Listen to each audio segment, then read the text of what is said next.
Sir, ano po ang inyong reaksyon po muna dito po sa sinasabi po ng liderato ng Senado na uunahin namin ang mga legislative agenda ng Senado at amin nang iniuusad yung pagbabasa ng Articles of Impeachment hindi ngayong araw na ito. Ang schedule of presentation of the Articles of Impeachment from June 2 to June 11.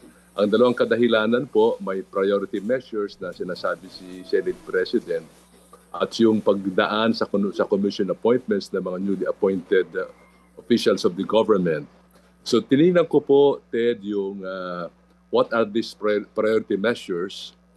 Sila po ay 12.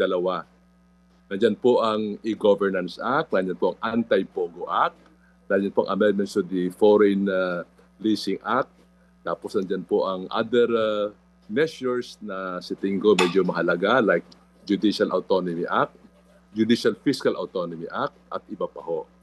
So para sa akin, Ted, nung sinusuri ko po ang mga 1 to 12 na ito na measures at yung sinabing confirmation ng mga opisyalis ng ating pamahalaan sa Senado, mukhang pwedeng i-adjust naman talaga po from June 2 to 11. Hindi pa ito yung formal trial, so these are preliminaries na gagawin po ng ating Senado.